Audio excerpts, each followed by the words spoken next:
Pod Castelo, a voz do direito. Entrevistas especiais sobre direitos individuais e coletivos, os crimes mais comuns que afetam a população. Como podemos exigir os nossos direitos para uma sociedade mais humana, justa e igualitária? A apresentação, doutora Cristiane Quirino, advogada e especialista em direito bancário e do consumidor. Realização Castelo Connection e Portal Castelo. Iniciamos mais um Pod Castelo, a voz do direito, e hoje nós vamos trazer uma história que eu conheci através do TikTok e foi uma história que me emocionou muito e eu quero trazer essas duas pessoas para compartilhar com vocês um pouco do fato que ocorreu, que trouxe uma ressignificação na vida de ambos, né? Uma perda, mas que trouxe uma criança, que trouxe uma vivência, uma vida, um novo respirar, tanto para a dona Lenise quanto para o seu Carlos. Estou também com a doutora Luísa Helena Simonetti aqui, especialista em direito de família e adoção, para compartilhar com vocês um pouquinho desse procedimento de adoção, de visitação, até o momento que o seu filho vai para sua casa, né? Então hoje nós estamos aqui com esse episódio emocionante, em homenagem às mães, né? O mês das mães foi em maio, mas todo dia é nosso dia, porque eu também sou mãe. Compartilhar com você um pouquinho dessas histórias tão emocionantes. Dona Lenise, seu Carlos, eu gostaria de ouvir um pouquinho de vocês, né? Vocês sofreram duas perdas muito grandes. Como vocês lidaram com essa situação, com essa dor? Como foi que vocês transformaram essa dor num novo sentimento? Sim. Para início de conversa, a nossa perda já se passou 28 anos, né? Foi na época um acidente muito grave que aconteceu lá na frente do colégio onde nossos filhos estudavam. A Gisele tinha 12 anos, o Carlos Henrique tinha 7, estudavam pela manhã e um determinado dia, que foi no dia 11 de março de 97, o acidente aconteceu no horário de saída, quando as crianças estavam sendo levadas para fora da escola pelos pais, pelos irmãos que vêm buscar. Nessa hora o caminhão vinha descendo desgovernado, sem freio, e ele optou por, segundo as pessoas transeuntes que estavam próximos, ele optou, em vez de ele continuar descendo a Estrada dos Franceses sem freio, que é uma ladeira, ele optou para jogar o caminhão para a calçada. Só que a calçada, quando ele jogou o caminhão para a calçada, o caminhão adentrou o muro da escola. E as crianças que estavam na calçada da escola, caminhando, indo lá para a direção da Estrada dos Franceses, para esperar pai que passava lá, foram atingidas. Então, no total, nós ficamos sabendo que foram 21 crianças que foram atingidas por esse caminhão. Aí você vai perguntar, e vocês não estavam lá por quê? O Carlos, nesse dia, atrasou um pouco o caminho dele, porque ele tinha um outro compromisso, e quando ele chegou lá, o acidente já havia acontecido. E nossos filhos já tinham ido para o pronto-socorro, 28 de agosto, o Henrique foi socorrido por um médico que foi buscar o filho, e a minha filha foi socorrida pelo professor de educação física. E aí, quando nós ficamos sabendo, por uma aluna, amiga da minha filha, que estudava com ela, nós já fomos direto para o pronto-socorro. E aí, quando nós chegamos lá, era uma cena assim, era uma cena inacreditável, assim, uma coisa surreal de ver tanta criança pelos corredores ensanguentada, pedindo que queria a mãe, queria o meu pai, e os professores ajudando as crianças a se acalmarem, e as enfermeiras pegando as crianças. A gente não via nem Gisele, nem Henrique. O Carlos ficou na portaria lá fazendo a identificação das crianças, e eu, desesperada, abrindo tudo que era porta que eu via, na busca de encontrá-los, porque eu não via os nossos filhos naquele corredor. E daí, quando eu cheguei numa sala de raio-x, eu abri a porta e ele vem saindo na maca, todo coberto, com lençol branco. E eu já fui perguntando dele o que tinha acontecido, se ele estava bem. Ele falou, eu não estou entendendo nada que está acontecendo, mas a minha bunda está doendo. E eu tentei levantar o lençol para ver o que tinha de machucado, mas infelizmente eu não consegui. Meus braços não obedeceram o comando de levantar. Eu fiquei paralisada. E a enfermeira saiu empurrando a maca direto para o rumo do centro cirúrgico. E na porta do centro cirúrgico, ela falou: aqui a senhora não vai poder mais entrar. Se despeça dele aqui, que ele já vai para a emergência, para a cirurgia de emergência. E eu me despedi dele, abracei, beijei, disse para ele ser corajoso, que ele era mesmo um menino muito corajoso. Ele não tinha medo de injeção, de dentista, nada disso. Tinha 7 anos. E aí ele entrou no centro cirúrgico. Fiquei lá. Quando eu virei de costa para o corredor, lá vem outra maca sendo empurrada por várias enfermeiras e vários profissionais da saúde ao redor pararam a maca para fazer uma massagem cardíaca. E nessa hora eu me aproximei e conferi que era minha filha, que era a Gisele. E ela estava desacordada, ao contrário do irmão, ela estava desacordada. E eles saíram levando a maca e eu atrás, pedindo para falar com ela, mas ela estava desacordada. Então ela entrou no centro cirúrgico junto com o irmão. Isso era em torno de meio-dia. E ficaram até às 18 horas no centro cirúrgico do 28 de agosto. As assistentes sociais de lá, uma era nossa amiga da nossa igreja, ofereceu uma sala para a gente ficar lá aguardando todo o desenrolar da cirurgia. Nós ficamos, a família começou a chegar, tanto a minha quanto a dele. E aí começou toda a nossa peregrinação, a nossa sobrevivência de uma tragédia que você não está esperando, de uma coisa que você nunca nem imaginou que poderia passar. É como se você estivesse vivendo um pesadelo sem conseguir acordar. E aí, quando foi 18 horas, às 18 horas, os dois saíram juntos da UTI, do centro cirúrgico. Ela, que tinha entrado desacordada, saiu acordada, em bom estado, foi para a UTI do 28 e ele, ao contrário da irmã, saiu em estado gravíssimo e não havia vaga para ele ficar na UTI também junto com a irmã. Ele foi removido para a UTI da Unimed, na Cachoeirinha, na Rua Belém, e eu fui junto com ele na ambulância e ele começou a ter paradas cardíacas. E dentro da ambulância, eu segurando a mão dele e os enfermeiros fazendo massagem. 18 horas, chuviscando, aquela chuva fina, engarrafamento, a ambulância apitando, e eu achando que aquilo era um super mega pesadelo. Chegamos lá, ele foi direto para a UTI infantil e em seguida foi decretado morte cerebral. E nós ficamos 24 horas lá na UTI da Unimed para ver se havia alguma esperança, né? Que a gente não perde as esperanças, né? Filho da gente, a gente não perde. Então, no dia seguinte, nós fomos em casa de manhã e resolvemos tomar um banho, trocar de roupa e ir lá com ela. Porque, ao contrário do irmão, ela tinha medo de tudo. Ela tinha 12 anos, era uma menina linda, de 1,64 m, pesava 80 quilos.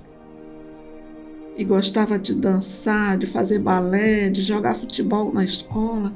Ela era muito ativa. E assim nós fizemos. A assistente social deixou a gente entrar na UTI, o Carlos ficou lá fora, eu entrei. E ela disse: mãe, olha como eu tô. Me abriu a roupa assim, tinha 70 pontos, que começava aqui entre um seio e outro, até no osso pubiano. Eu falei com ela no 28, ela estava bem, preocupada porque tinha perdido prova no outro dia. E eu falei: não se preocupe que vai dar tudo certo. Ela perguntou pelo irmão e eu respirei fundo, puxei assim a energia, não sei, de Deus e disse: ele está ótimo, e vai ficar bom e vocês vão voltar para casa. Eu sabia que não era isso. E eu fiz isso para ela não ficar aflita, porque eu sabia que ela era muito frágil. Então, Depois de alguns minutos eu saí, deixei ela lá. Ela me pedindo para ficar do lado e eu dizia que não podia. Então eu disse para ela ficar bem, que eu precisava ir lá na outro hospital, mas que ia dar tudo certo, que ela ia voltar para casa, ia fazer as provas.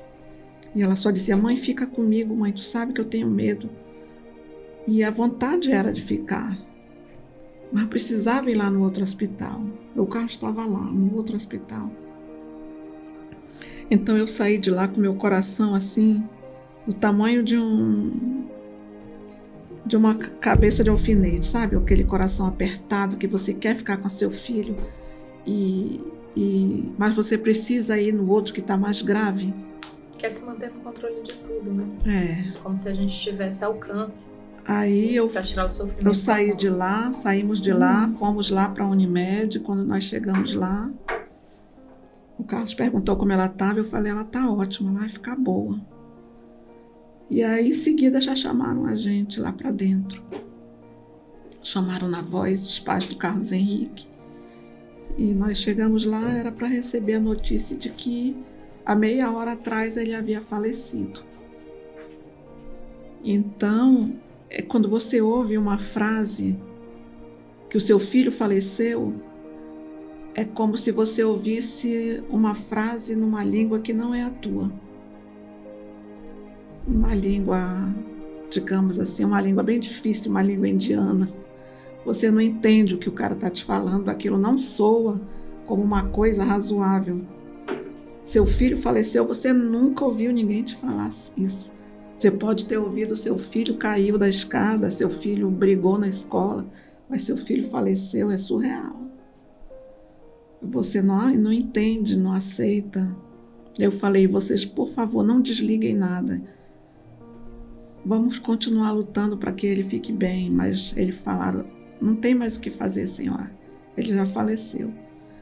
Aí eles falaram: vamos lá para a senhora ver como é real. E aí, quando eu cheguei lá, que eu olhei para aquela maquininha, que eu não lembro agora o nome, mas que ela tem os riscos, né? Tem aqueles riscos. Dos batimentos, né? Aí quando eu vi que todos os riscos eram só uma linha reta, não tinha mais nenhum risco, nossa, aquilo foi um punhal que atravessou meu coração. E ele lá na cama, tão lindo, todo inchado, mas lindo, um bebezão. Foi difícil.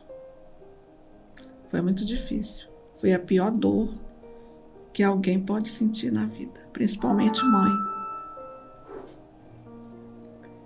E em seguida, meu pai chegou.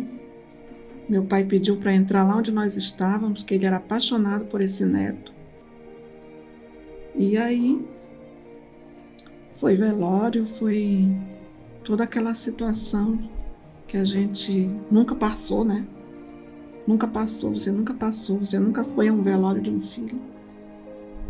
A nossa sorte é que na época nós estávamos muito engajados na nossa igreja, Santo Afonso, é uma igreja ali perto da rodoviária. E lá a gente era coordenador do Encontro de Casais com Cristo.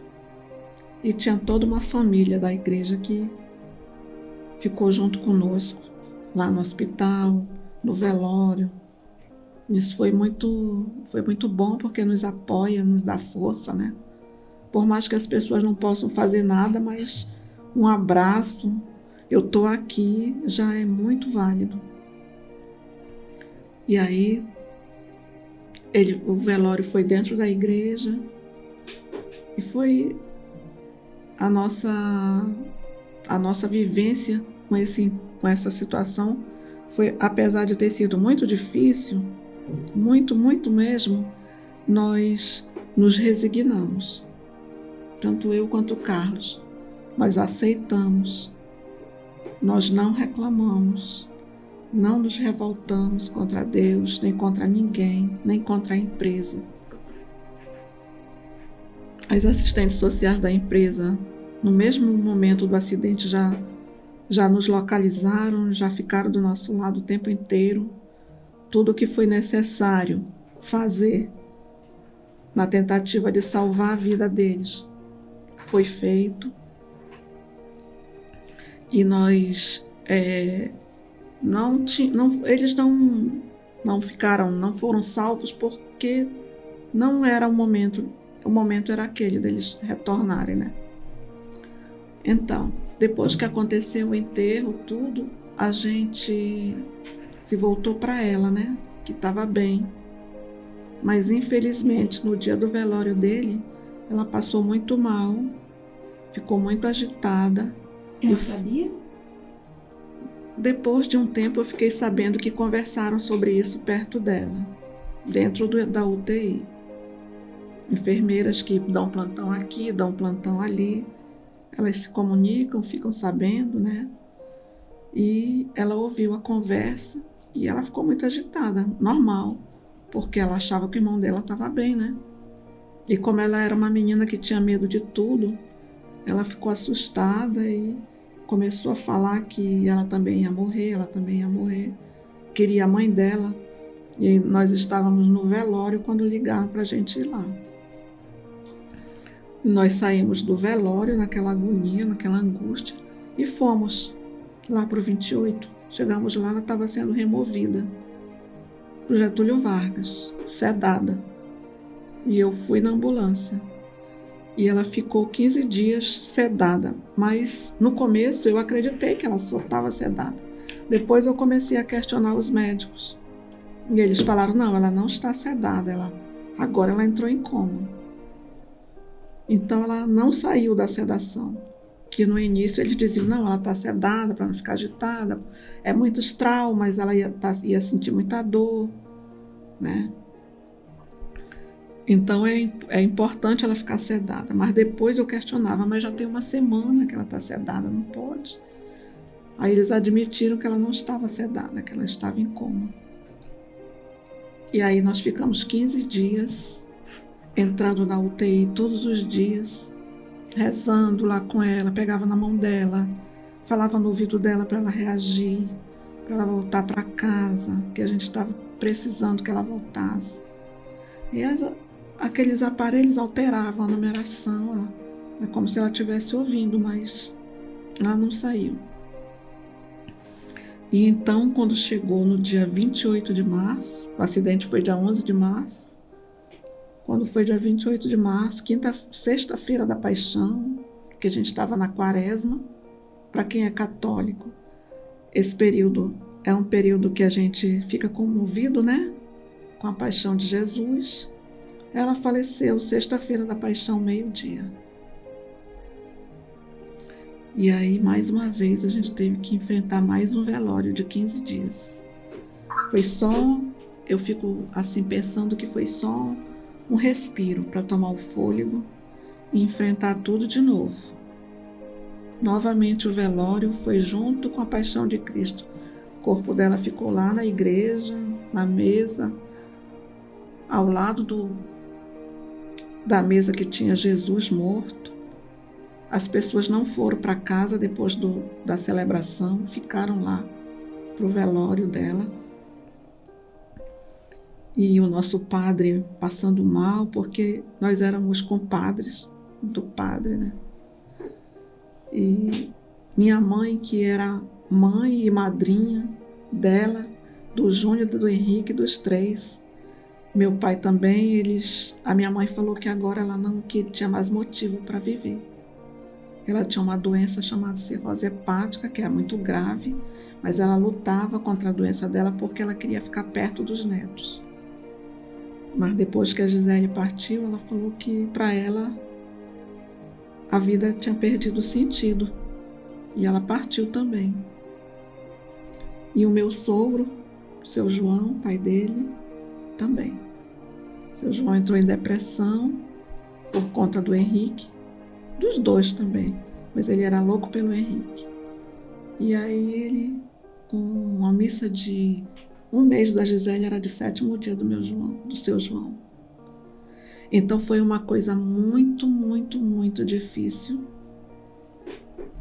para 2 pessoas que viviam felizes com 3 filhos em casa, saudáveis, sem nenhum problema de saúde, e que de uma hora para outra você devolver assim E as pessoas que a gente precisa que nos ampare, que nos dê força também, dizer que não tinha mais sentido a vida. E foram 4.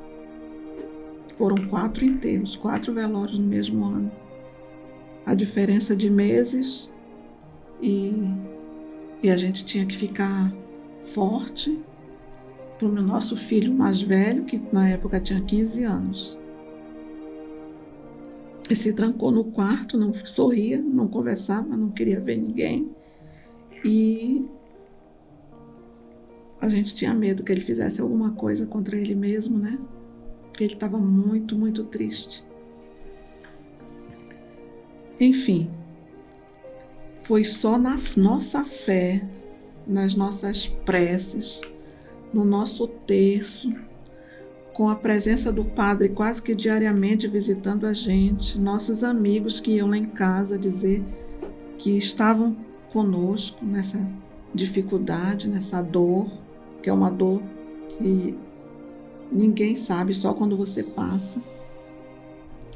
Foi preciso muito apoio espiritual, a gente confiar que Deus não desampara, acreditar que Ele ainda vai trazer consolo para o nosso coração no momento certo, aos poucos. E aí a gente ir sobrevivendo um dia após o outro, até Ele dizer: calma que eu vou mandar um presente para vocês que vai trazer luz de novo. Por quê? Você está acostumada com 3 crianças, 2 adolescentes e uma criança, e você está acostumada a ensinar tarefa, a dizer: vão tomar banho, vão escovar os dentes, vem jantar, senta aqui, deixa eu te ensinar isso. Como foi lá na escola, vai buscar seu livro. Aí de repente não tem mais nada disso para você. Aí a sensação que dá é que tu ficou solteira de novo. Tu não tem mais a função de mãe. A casa está imensa, ninguém desarruma mais nada, não tem mochila jogada pelo sofá. E aí tu olha para a mesa, na hora do almoço está faltando eles. Às vezes eu colocava os pratos e depois eu parava e ficava olhando para os pratos. Aí eu recolhia os pratos e o choro era na hora. Eu sentia uma dor aqui embaixo da minha barriga, no ventre. Chegava no pronto-socorro, a dor passava. E o médico dizia: é seu estado emocional. Tudo isso é causado pelo estresse emocional que a senhora está passando. Então, passados 2 meses, essa mãe que viu na televisão, no jornal, tudo que a gente sofreu, ela falou: eu quero que a minha filha chegue nos braços dessa família. Eu quero que ela seja um presente de Deus para eles. E foi um presente de Deus. Realmente ela foi um presente de Deus. Porque com a chegada dela, a sensação que eu tinha, que nós tínhamos, é que Deus tinha acendido todas as luzes para a gente novamente, que estavam tudo apagadas. A gente estava olhando a vida tudo cinza, voltou a ficar tudo colorido. Porque tu te ocupou com um ser, tu te ocupava com ela, tu dava mamadeira, tu trocava fralda, dava banho, cheirava, beijava, agradecia a Deus. E aí você conseguia passar um dia sem chorar. E foi possivelmente um presente para a senhora e para ela, né? Sim. Porque para uma mãe, como a senhora falou, que ela tinha muitos filhos, não tinha condições de cuidar nem dos que ela já tinha. Exatamente. Que destino ela não teria se ela não tivesse a senhora e o seu Carlos? Porque muitas vezes esses casos que envolvem pessoas que têm muitos filhos em situação de vulnerabilidade, eles não conseguem cuidar de forma adequada, né? Com educação, moradia, vestimenta, que é as necessidades básicas de uma criança. E aí acaba que ela ia ter uma vida, a gente nem sabe como. E graças a Deus.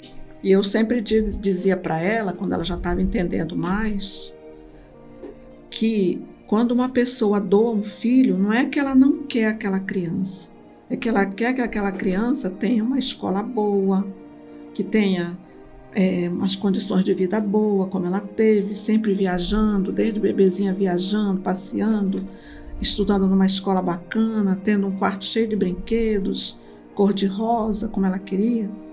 Eu disse, foi por isso que sua mãe trouxe você para cá, para você ter uma vida boa, porque ela não podia lhe dar isso. Então foi um ato de amor, não foi desprezo, entendeu? Por questão financeiras ela fez isso. Então, uma vez, quando ela tinha 5 anos, eu estava no meu quarto, ela entrou no quarto de pijama e falou, mãe, eu posso rezar pela minha mãe pobrezinha que não pôde me criar? Eu disse, claro, minha filha, reze pela sua mãe, sim. Aí ela, tá bom, deu uma volta, saiu do quarto, foi pro quarto dela. Então ela entendeu, né? Isso significa que ela entendeu. Mas também foi a única vez que ela tocou nesse nome da mãe dela. Depois disso, até hoje, ela não toca nesse assunto e ela não iria gostar que eu falasse isso se fosse lá em casa. Ela não vai assistir o nosso episódio. Ela fica chateada, ela fala, mãe, tu já tá falando sobre isso, eu não gosto. Então, mas o respeito, né? Eu respeito Sim. isso, né? Se ela não gosta, não gosta, mas é uma realidade que a gente sabe que é verdade, né? Ela sabe que ela é adotada, não tem problema. Mas o amor, ele é único, né? Mas a gente tem um grande amor entre nós, né? Ela sempre fala que ama a gente fala que a ama. Ela tem 28 anos, mostrei a foto para ti, né? Sim, uma moça linda. É linda, é psicóloga, atuante. E nós estamos felizes. Bem, nosso filho já tem 43 anos, já nos deu um neto, que não me chama de vó, me chama de mãe. E chama o Carlos de pai, né? Isso é muito bom, né? E é isso. Assim, importante que vocês se mantiveram firmes na fé. Muitas pessoas, quando acontecem esses fatos, deixam de frequentar a igreja, se revoltam de fato contra Deus. Disso. E graças a Deus vocês tiveram aí todo esse apoio da igreja, né? Que é muito unida. Eu por muitos anos eu fui católica. Hoje eu frequento uma outra religião, mas por conta da minha filha, que ela me levou, pequena também, mas ela pediu para ser batizada nessa igreja e a gente frequenta. Mas o meu sentimento católico ali é guardado, até que são ai, meu Deus, são bem e ainda tem mais toda hora, porque eu não largo. Ainda tem mais um detalhe. Quando eu estava sentindo muita saudade deles, no primeiro ano, eu escrevia cartas para eles. Livro, né? Eu escrevia muitas cartas. Eu falava como eu estava, eu falava a minha sensação. Era como se eu estivesse atravessando um mar e nunca conseguisse chegar do outro lado, um mar revoltado. Era uma tempestade, aquilo tudo não passava. Quando eu ia no cemitério, que eu voltava e eles ficavam lá, era como se eu estivesse deixando eles. E tudo isso eu botei nas cartas. E eu fazia faculdade de pedagogia e a minha professora de psicologia pediu um trabalho com 50 palavras. E essas 50 palavras eu encaixei nas minhas cartas. Eu consegui encaixar todas as cartas naquelas 50 palavras. E fiz o trabalho, digitei, entreguei para ela. Ela falou, eu não acredito nisso, é uma coisa surreal, Lenise, como é que tu conseguiu vivenciar tudo isso? Tu não ficou louca? Tu tá aqui estudando? Eu falei, pois é, professora, porque Deus não me desamparou nem um minuto. Ele foi meu porto seguro, minha rocha firme. Ela falou, não vou te devolver esse trabalho. Você tem a cópia? Eu digo, tenho. Ela disse, então, quando terminar a graduação, você vai escrever um livro, que isso aqui vai dar muitos capítulos. E quando eu acabei a graduação, fui fazer pós. Quando eu acabei a pós, eu fui digitar o livro, mas foi muito difícil. Fiquei 1 ano e meio digitando e chorando, parando. Inclusive, você vai mandar uma foto pra gente, porque o exemplar ele é disponível em alguma livraria. Ele foi lançado na editora BK, que era de um amigo nosso, em 2007. Já faz muito tempo, entendeu? Nesse período ele foi muito vendido, muito. Muitas pessoas me ligavam perguntando onde comprar, porque queria dar de presente para a irmã que estava com depressão por bobagem, o outro queria comprar para a mãe que tinha perdido um irmão e também estava depressivo. E aí eu indicava a editora BK, na Djalma Batista, em frente ao UEA. Mas hoje ele não está mais à venda, porque esse nosso amigo ele fechou a editora e ele só faz por encomenda. Início desse ano eu encomendei 25 exemplares e vendi no Encontro de Casais com Cristo, que lá eu sempre dou palestra. Na realidade não é vendido, é o mesmo custo só para a história, porque o intuito nosso não era nunca de ganhar dinheiro com o livro. É verdade. Eu vendia não queria sempre isso. o mesmo Era valor. partilhar a experiência, Era dar o só testemunho. partilhar. O custo da impressão. É, né? o quanto ele me cobrava lá, a gente vendia. E esse ano foram 25 exemplares que eu encomendei, foram todos vendidos, porque a gente sempre é chamado no Encontro de Casais com Cristo para falar a palestra Fé nos Reveses da Vida.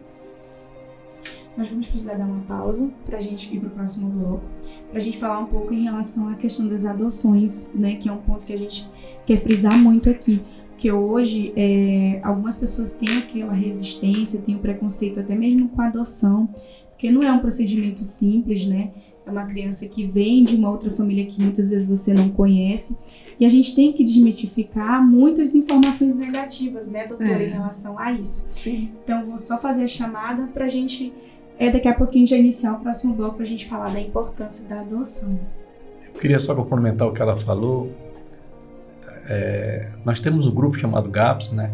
E lá a gente não fala que teve perda, e sim, nós devolvemos nossos filhos para Jesus. Esse que é o ponto. Porque os filhos não são nossos, os filhos são de Deus. Ele nos empresta por um tempo e quando ele precisa, infelizmente, nós temos que entregar. Igual né? como Abraão fez. Com Mas a Abraão. oração é muito importante nisso aí. A junção do casal, a união, né? É muito importante nesse momento de dor. Porque às vezes dá até separação. Porque um fica acusando o outro, em vez de acolher. Tem uma passagem de Mateus, que foi uma passagem que eu me inspirei muito, né? Que Jesus diz assim: vinde a mim, todos que estáis aflitos sobre o fardo. Aí diz assim: e eu lhe enviarei. Então foi aí que eu peguei essa passagem, né? Porque eu fiz uma proposta para Deus assim: tira 50% da minha dor, que 50% é comigo. Porque o que eu fizer de errado, Deus não vai deixar que eu não faça, porque isso é comigo. E quando eu pensava nas coisas erradas, eu lembrava que eu tinha falado para Deus, né? Que isso era comigo. Aí eu não faria aquilo que estava proposto, né? Que Jesus me dava a bênção, Deus me dava as bênçãos, o resto era comigo. Porque tem pessoas que esperam que Deus faça por ti. Não, você tem que fazer por você. Deus ele só te abençoa e mostra o caminho, né, para você. E o resto é com você. E assim foi me segurando, né, na oração. Uma oração muito importante, né, dizer assim: Senhor, na minha fragilidade, Tu me perdoa. Porque é ser humano, né? Mas eu estou aqui pronto para seguir o que Tu nos manda fazer, que é o bem sem vir a quem. A fé de vocês é muito bonita, porque em situações menos piores, a gente já viu pessoas fazer muitas loucuras por menos. Isso eu admiro muito.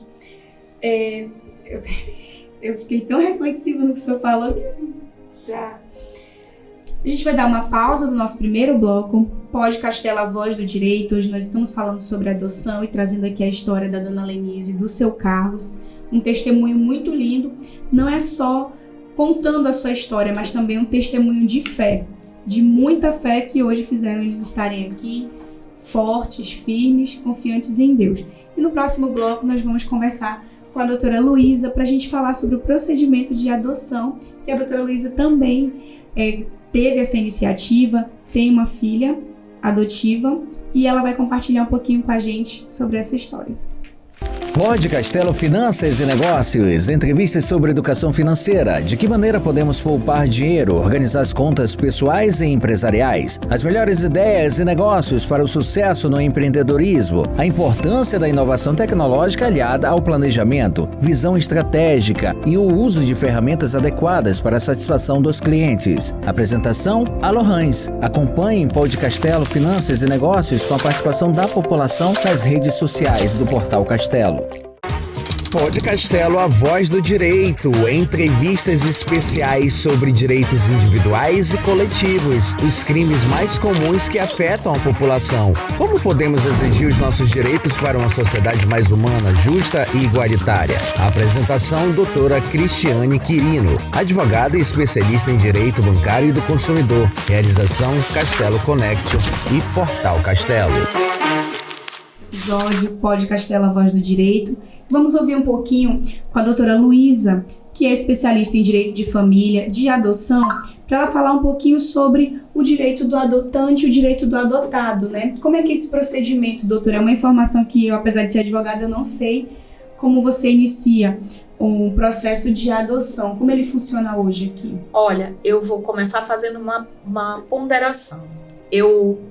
Pai, tanto faz, seja biológico ou por adoção, a gente costuma dizer que pai não tem direito a nada. A gente tem responsabilidade. Então, a gente vai começar por aí, né? Imaginar que a adoção existe porque aquelas crianças que estão em situação de vulnerabilidade, elas precisam de uma família e precisam de adultos que sejam responsáveis por elas. O caminho, ele não é você conseguir colocar uma criança para uma família que teve uma perda ou uma família que não pôde ter filhos. Você vai conseguir a família ideal para aquela criança que está precisando de uma família. Então, tudo que envolve o processo legal de adoção, ele precisa ter como parâmetro isso, que a gente busca atender e proteger a criança de violações de direito e de devolver a ela o direito à convivência familiar e comunitária. Partindo desse pressuposto, a gente tem alguns pontos que precisam ser esclarecidos. O primeiro deles é que, para que uma criança possa vir a ser adotada, tem que existir um fato muito grave na vida dela, uma vulnerabilidade extrema, uma situação irreparável, na qual se entenda que a única opção é a colocação numa família substituta. Isso é verificado através de um processo que a gente chama de medida de proteção. Até o nome do processo, ele tem relação com a proteção daquela criança que está em vulnerabilidade. Uma vez que a gente entra com a medida de proteção, várias providências são tomadas no entorno daquela criança e ainda é tentado de todas as formas que aquela criança permaneça no seio da família biológica. Por quê? Porque é muito fácil a gente amar aquilo que parece com a gente. Até os nossos defeitos. Ele tem o nariz tortinho igual o do papai. Ele anda na pontinha do pé igual como eu andava quando eu era criança. É muito fácil a gente aceitar os defeitos quando eles parecem com os nossos. Mas quando a gente pega uma criaturinha que é completamente diferente de você, que vem cheio de coisas que você não consegue entender porque não parecem contigo, tu nunca viu aquilo na tua família, né? E que tu começa a perceber que aquela criança, ela tem uma dificuldade de aprendizagem, ela tem dificuldade, ou ela tem uma necessidade maior de satisfação imediata, ou não quer sair da frente da televisão, ou tem um apego com telas e tudo mais, que pode ser uma suspeita de que aquela criança poderia ter uma propensão maior a um vício, você já vai fazer uma referência ao passado daquela criança e imaginar, olha, cuidado, eu preciso ter cuidado porque ela teve mãe alcoólatra, o pai era dependente químico, e você começa a criar você mesmo uma certa obstáculo para você exercer o seu amor extremo por aquele serzinho. Então, a gente tenta de todas as formas. Empoderar, eu não gosto muito dessa palavra, porque eu acho que parece que a gente tem o poder de dar poder ao outro, e a gente não tem, né? As pessoas, elas se empoderam sozinhas, elas criam alternativas para si.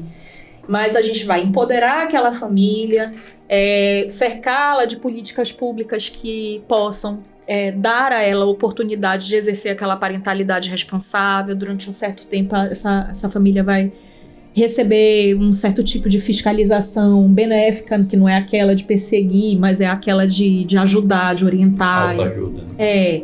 Para que a gente possa tentar que aquela criança fique lá. Não houve jeito, não teve condições, a adoção é a alternativa.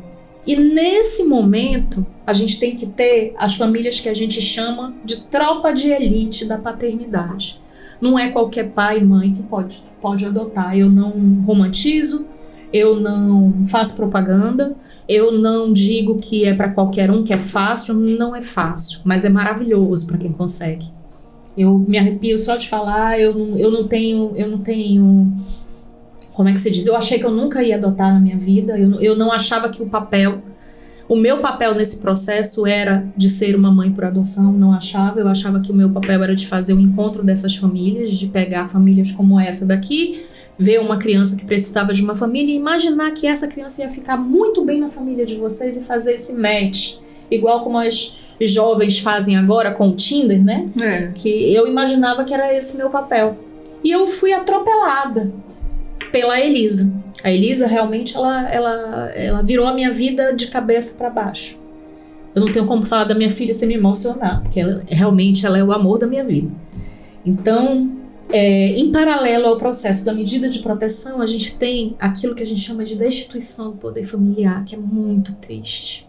Muito triste. A gente não pode dizer que é um processo bacana, que aquilo é legal, que não é. Eu acho que uma das coisas mais feias que eu já vi na minha vida foi me deparar com a carteira de identidade da minha filha no momento que ela foi entregue pra gente em guarda provisória para fins de adoção, um processo de adoção, e eu pedi uma segunda via do registro dela, não do registro, desculpa, da carteira de identidade. E quando eu cheguei no cartório, o cartório se recusou a incluir, a devolver para ela o direito de incluir o nome da genitora no registro. Porque eles entendiam que se ela tinha sido adotada, se ela tinha sido destituída do poder familiar, não deveria constar ali. Você pegar uma carteira de identidade da criança, onde só tem o nome da criança e não tem o nome do genitor nem da genitora, e você ter que apresentar uma criança em qualquer lugar, seja num cinema, e apresentar aquilo para alguém, isso é um constrangimento, é uma violência muito grande. E eu tive que aceitar, porque quando a gente está num processo, a gente não briga com ninguém. A gente vai fazendo, vai cumprindo o trâmite todo certinho, que é para aquilo acabar rápido e tu poder tocar tua vida para frente. Tu não quer problema com aquilo, entendeu? Só que eu me vi evitando de viajar com ela. E não viajei, até que saísse a sentença de adoção e a gente conseguisse prontamente fazer todos os documentos novos já no nosso nome. Porque eu não queria que ela passasse pelo constrangimento de eu ter que apresentar esse documento para ninguém. Então, o processo da destituição do poder familiar é uma coisa muito dolorida. Ainda que exista a entrega voluntária, como foi o caso de vocês, numa época em que a lei ainda permitia que fosse feito dessa forma, é muito dolorido, né? É uma família que abre mão daquela criança que pode não ter nascido do amor, mas são 9 meses, são 40 semanas de gestação, e em algum momento essa mãe se viu sendo mãe daquela criança. Então, é um momento de muito respeito, eu acho que a gente tem que ter para com aquela família de origem que não deu conta. Eles não deram conta. Porque cada um dá o melhor de si. Cada um faz o melhor que consegue. E aquela pessoa que entrega, ela entrega voluntariamente, querendo o melhor para aquela criança, mas muitas delas, elas sofrem pelo que a gente chama de sequestro institucional, né? Que é quando ela não teve as políticas públicas atendidas, exercendo aquela função na hora certa, e ela perde o time de exercer a defesa dela naquele processo de destituição, e ela perde os filhos. E isso acontece, porque a criança não pode esperar pelo tempo dos pais. Ela não é um objeto do direito deles, ela é um sujeito. Então, a gente tem que ter uma delicadeza muito grande nesse processo. No meu caso específico, a Elisa já foi adotada aos 9 anos. Então, ela vem de uma situação muito, muito, muito, muito, muito triste, muito grave, de muita violação de direito. mas que não era a genitora. Ela não tinha pai registral, né? Ela não tinha genitor. Mas a genitora não era a violadora do direito dela. Era uma pessoa que era tão vítima quanto ela. E essa mulher, ela me achou após a adoção da Elisa pelas redes sociais e veio falar comigo. E todo mundo que estava ao meu redor, eu faço parte de vários grupos de apoio à adoção no Brasil inteiro, eu participo do Movimento Nacional da Adoção. Então, todo mundo, Luísa, não dá papo para essa mulher, não dá. Eu falei, gente, vocês estão doidos. Qual o meu papel na vida dessa criança se eu não puder estender a mão para essa mulher? Não existe isso. Então, eu nunca coloquei a Elisa em contato com ela, porque não é da vontade da Elisa. Mas eu participei ela desde o primeiro momento. Minha filha, a sua genitora apareceu. Ela me pediu notícias suas, ela queria saber se você estava estudando. E ela congelou. Aí ela, mãe, se ela descobrir onde que eu tô morando? Eu falei, minha filha, tem pão de queijo na geladeira, tem café, você vai chamar ela para entrar e vai oferecer. Vou mostrar sua casa, mostrar seus irmãos, mostrar a vida que você tem. Você tá com medo de quê? Aí ela alivia. Eu acho que as crianças, elas seguiam muito pela nossa postura, por como a gente reage sobre as coisas. Então, ela se acalmou, mas eu nunca a obriguei, nem nunca toquei nesse assunto com ela sem necessidade.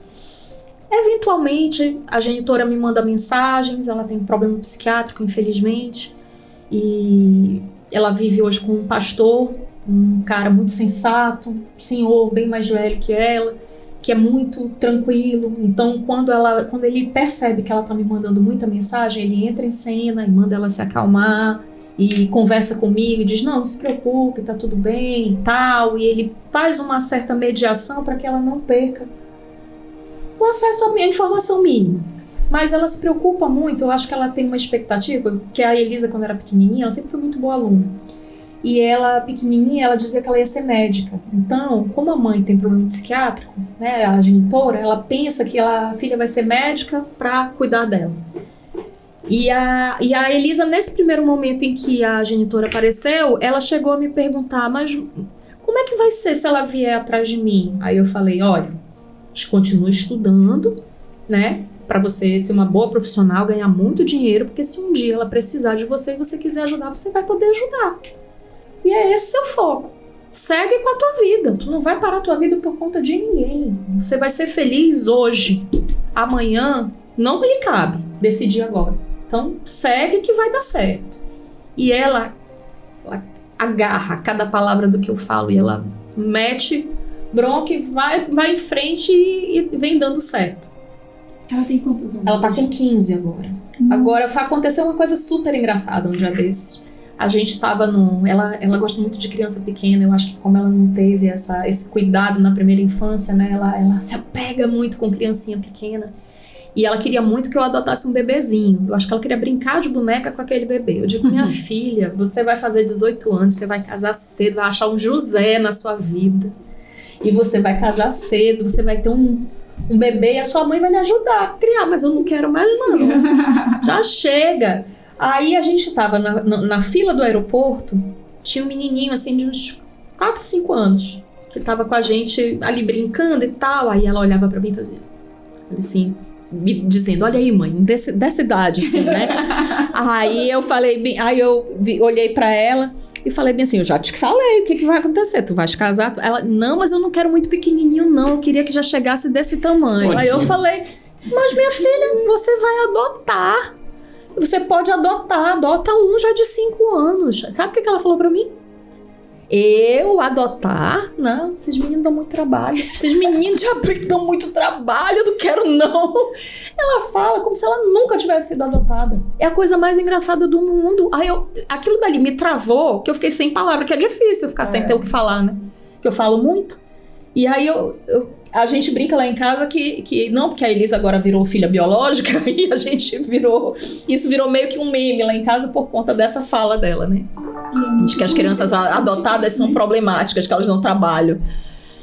E assim, não é que ela não tenha me dado trabalho, mas ela deu trabalho, o que todo filho dá trabalho, né?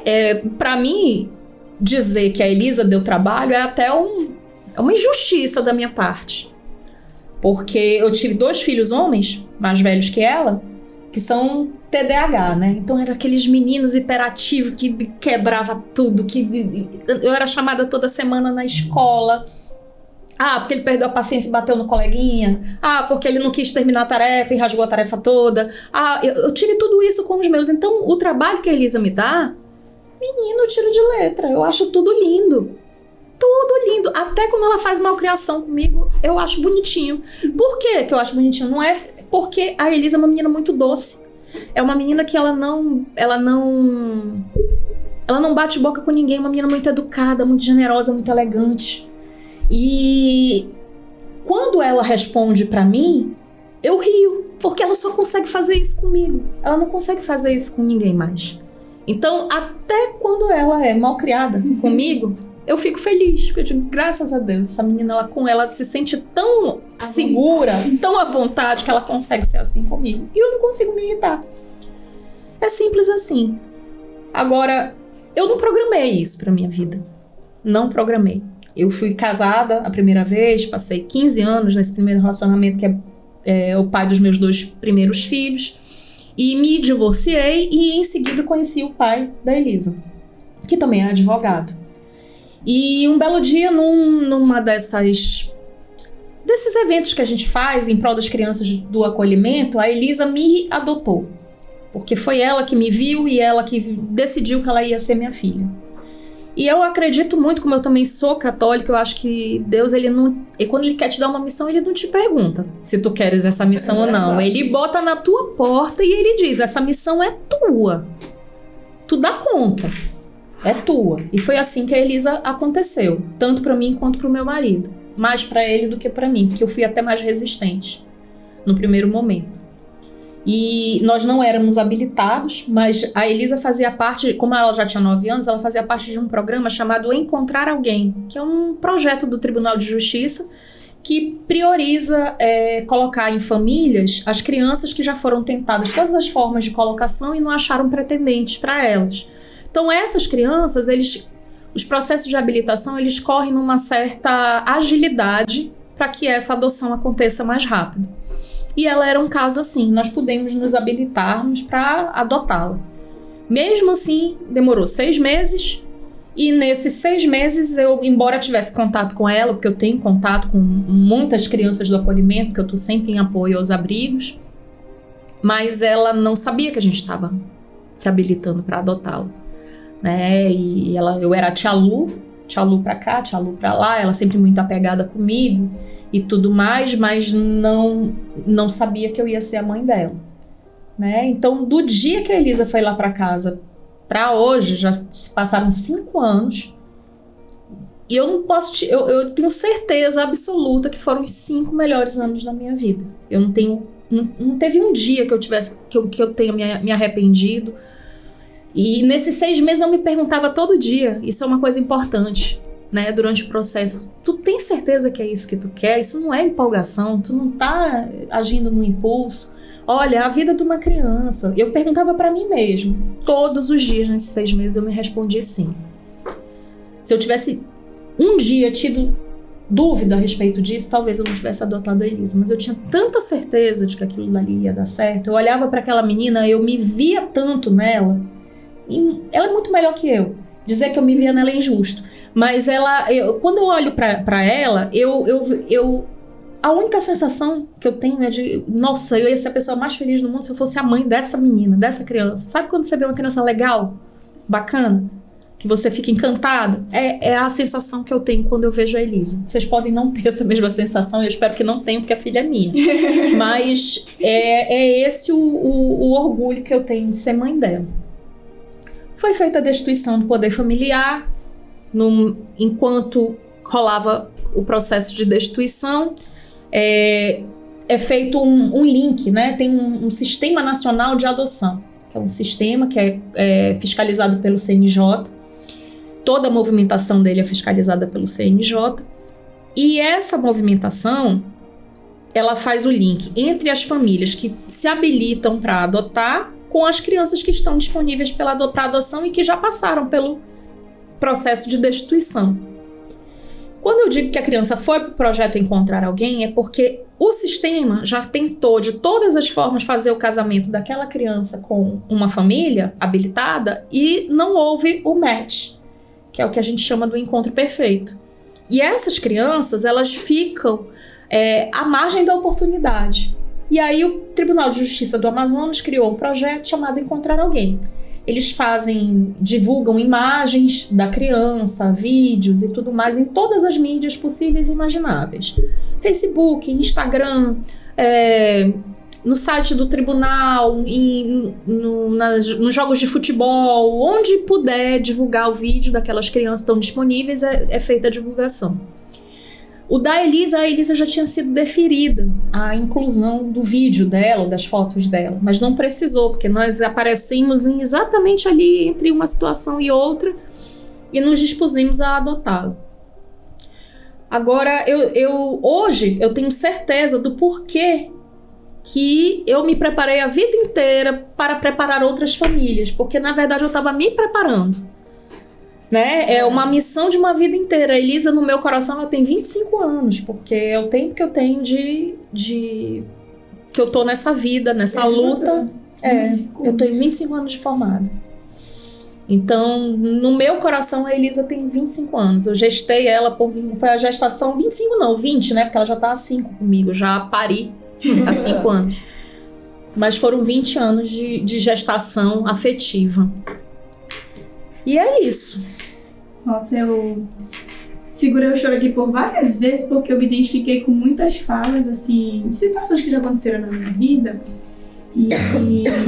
E a forma como a doutora Luísa se expressou em relação à adoção foi totalmente diferente do que eu imaginava, né? Porque, como a doutora falou, eu não romantizo a adoção, porque todas as pessoas que eu conheço que já adotaram, elas falam que é um procedimento muito difícil, adaptação. Quando ela fala, você tem manias, por exemplo, eu brinco muito com meu marido, eu falo, tu anda cambotinha igual a tua mãe. Eu brinco assim com ele, né? Ele fala, quando a gente tiver um filho, vai ser cambotinha também. Mas assim, são coisas que são características familiares nossas. E aí quando ela falou assim, que a pessoa vem com características que você não sabe de onde veio, nem todo mundo se adapta, é diferente, né? Então assim, eu só sou registrada no nome da minha mãe. Mas eu sou a cópia da família do meu pai. Eu convivo com todos, eu convivo com meu pai, né? Com o meu irmão, com a minha irmã. Mas eu não sou registrada no nome dele. Mas assim, a questão da genética. O meu cabelo, meu nariz, é muita coisa. E é um sentimento muito diferente, muito individual. Olha, eu não sei vocês, eu sou muito de cheiro das pessoas. Eu gravo muito as pessoas na minha alma com o cheiro delas. Eu lembro, meu pai já é falecido há 17 anos, mas eu lembro do cheiro dele até hoje. Eu tinha muito medo porque isso aí como é que se diz? É biológico. A mãe, ela reconhece os filhos pelo cheiro. E eu tinha medo de eu cheirando a Elisa, eu não sentir ela minha filha. E eu fiz um trabalho mental comigo tão grande, logo que ela chegou, que eu entrava no banheiro junto com ela. Ela passou meses usando o mesmo shampoo que eu, a mesma colônia que eu, porque eu sabia que eu precisava ter tempo para me acostumar com o cheiro dela e confundir com o meu, para eu internalizar o cheiro dela como parte de mim. E são cuidados que você tem quando você se conhece, quando você sabe as suas dificuldades, né? A questão, todo mundo tem questões. A gente, de um tempo para cá, a gente começou a se preocupar em se letrar, em ter um letramento para lidar com as pessoas que passaram pela adoção, para lidar com o racismo, lidar com a inclusão, né? Porque hoje a gente não se admite mais que as pessoas não saibam lidar com isso. E eu fiz vários movimentos no sentido de combater dificuldades que eu tinha comigo, que eu nem sabia que eu tinha. Eu vou contar um fato para vocês que é pontual. Uma vez eu tava num abrigo, e tu sabe quando tu tá com uma criança pequena que ela se enrosca na tua perna? Uma bebezinha, tá? Era um abrigo em Minas Gerais. A criancinha se enroscou na minha perna e eu puxei ela do chão e puxei pro colo sem reparar muito nela. Mas eu estava conversando com outra pessoa na minha frente e eu sentia algo me incomodando no colo, daquela criança que estava no meu colo. Quando eu percebi que era o cabelo da criança, como é que se diz? A textura do cabelo da criança, que estava tocando, eu estava com uma blusa de alça, estava tocando em mim, eu me senti a pior das pessoas. Eu me senti muito pequena, muito inferior, por não ter, por ter sentido aquele incômodo da textura do cabelo. Entendeu? E o que eu fiz? Na semana, eu fui fazer um curso num salão para você aprender a lidar com cabelo afro.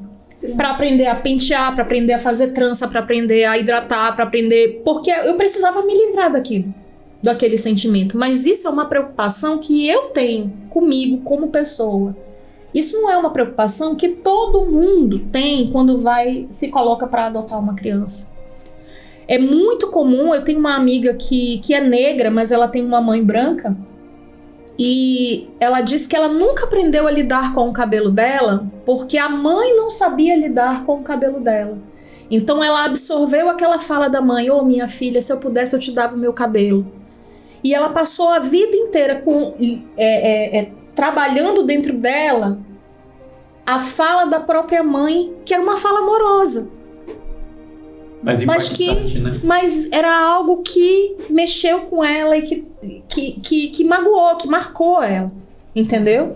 Então, quando a gente adota, é fácil você adotar uma criança que tem um cabelo parecido com o seu, que tem um nariz tortinho igual o seu, que anda cambotinha igual você, né?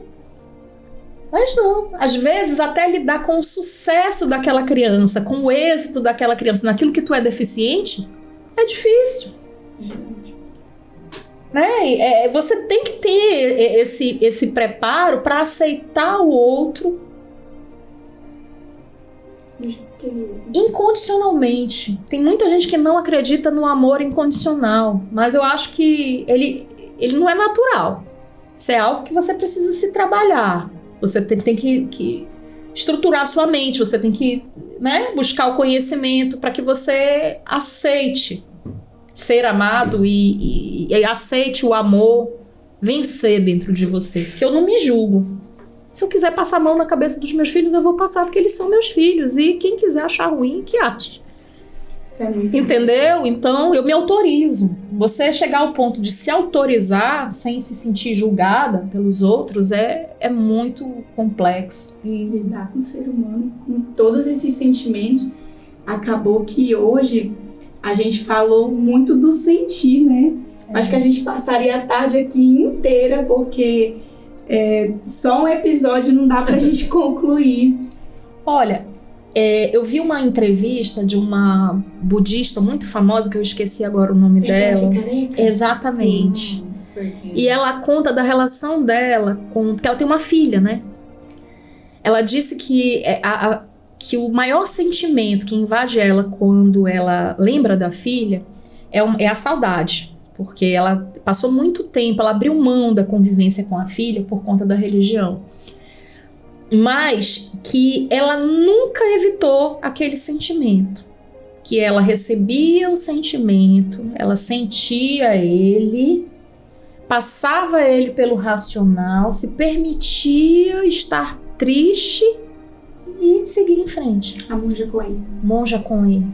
Eu já assisti esse... Ela fala exatamente isso. E eu acredito muito que o sucesso da adoção está nisso, tá? Em você enfrentar. Enfrentar os seus sentimentos, enfrentar a sua fraqueza, a sua impotência, o seu sucesso, né? Que às vezes até reconhecer o sucesso é difícil. Ficar feliz com aquilo que te deixa feliz, se colocar num lugar de tristeza quando você tá triste e viver. Eu acho que nesse mundo que nós estamos vivendo, nessa época atual que as pessoas estão muito voltadas para o seu próprio umbigo e cada um olhando só o seu mundo, as pessoas que têm o amor no coração para adotar crianças, seja de que idade for, pode ser de 10 anos, de 12 anos, tem famílias que adotam 4 filhos, né? Já tudo adolescente, tem outros que adotam já rapazes, moças. Eu acho que são pessoas que ainda têm um coração muito aberto para acolher. A minha filha, a nossa filha, nós fomos para uma missa do meu primo que tinha falecido e a filha dessa nossa amiga era amiga do meu primo. Aí a mãe foi com a filha, sendo que o filho dela faleceu no mesmo acidente que os nossos. E eu nunca mais tinha encontrado com ela. E aí ela viu a nossa filha correndo lá pela igreja e a moça que morava com a gente tomando conta dela e pegava na mão e a menina corria de novo, ela corria atrás. No final, eu com ela no colo na frente da igreja, aí ela foi lá comigo e falou: Marlene, eu não acredito que... Quem é essa criança aí? Aí eu falei: minha filha. Aí ela disse: tua filha? Aí ela já ficou demonstrando uma fisionomia aborrecida, né? Uhum.